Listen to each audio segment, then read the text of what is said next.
நடிகர் விஜய் சேதுபதியோட பையன் சூர்யா விஜய் சேதுபதி வந்து ஃபீனிக்ஸ் அப்படின்ற படத்து மூலமா ஹீரோவா அறிமுகமாயிருக்காரு. இதுக்கு முன்னாடி சிந்துபாத் இந்த மாதிரி படங்கள்ல சின்ன கேரக்டர்ஸ் பண்ணிட்டு இருந்தாரு. ஆனா இப்பதான் வந்து இந்த படத்து மூலமா ஹீரோவா தமிழ் சினிமால அறிமுகமாயிருக்காரு. அது மட்டும் இல்லாம இவர் வந்து ஹீரோவா நடிக்கிறனால மக்கள் மத்தியில இந்த படத்து மேல ஒரு பெரிய அளவுக்கு எதிர்பார்ப்பு இருந்துச்சு. ஏன்னா இந்த படத்தோட ப்ரமோஷன் நிகழ்ச்சிகள் எல்லாத்துலயுமே விஜய் சேதுபதி கலந்துகிட்டாரு. அது மட்டும் இல்லாம படம் ரிலீஸ் ஆகி மக்கள் மத்தியில இந்த படத்துக்கு கலவையான விமர்சனங்களும் கிடைச்சிருக்கு. அப்படி இருந்தாலுமே சூர்யா விஜய் சேதுபதி வந்து நல்லா நடிச்சிருக்காரு அப்படின்ற மாதிரி பாசிட்டிவான ரிவ்யூஸ்மே வந்துட்டு இருக்கு.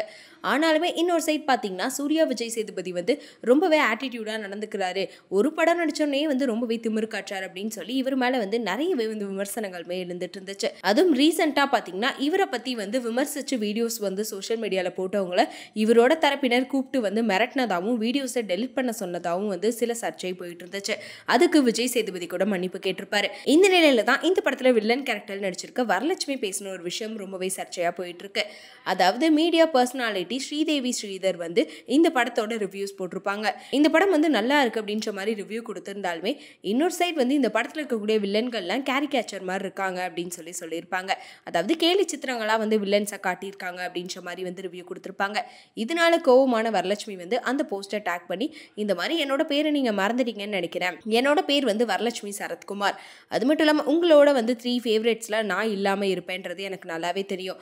அப்படி இருந்தாலுமே வந்து கேரிகேச்சர் மாதிரி நடிக்கிறது எப்படி, கேரிகேச்சர் மாதிரி நடிக்கக்கூடாது அப்படின்றத வந்து நீங்கள் வந்து சொல்லிக் கொடுங்க. ஏன்னா கேரிகேச்சர் மாதிரி நடிக்கணும் அப்படின்னாலுமே அதுக்கு ஃபஸ்ட்டு நடிக்க தெரியணும் அப்படின்னு சொல்லி ரொம்ப கோவமாக பதில் சொல்லியிருப்பாங்க.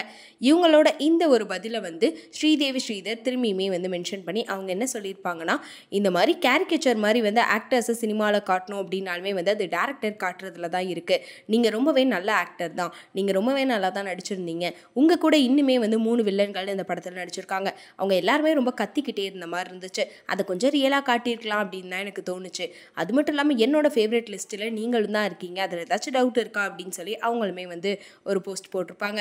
ஸோ இந்த விஷயம் தான் சோஷியல் மீடியா ஃபுல்லாக ரொம்ப வைரலாக போயிட்டு இருக்கு. அது மட்டும் இல்லாமல் இதை தொடர்ந்து வரலட்சுமியை இவ்வளோ கோவமாக பேசிட்டாங்க அப்படின்னு சொல்லி நிறைய நெட்டிசன்கள் இவங்களை பற்றி வந்து விமர்சனம் பண்ணிட்டு இருந்தாலுமே இன்னொரு சைடு வந்து வரலட்சுமியோட ஆக்டிங் அந்த படத்தில் நல்லா தான் இருந்துச்சு அப்படின்னு சொல்லி பாசிட்டிவாகவே நிறைய பேர் பேசிட்டு இருக்காங்க.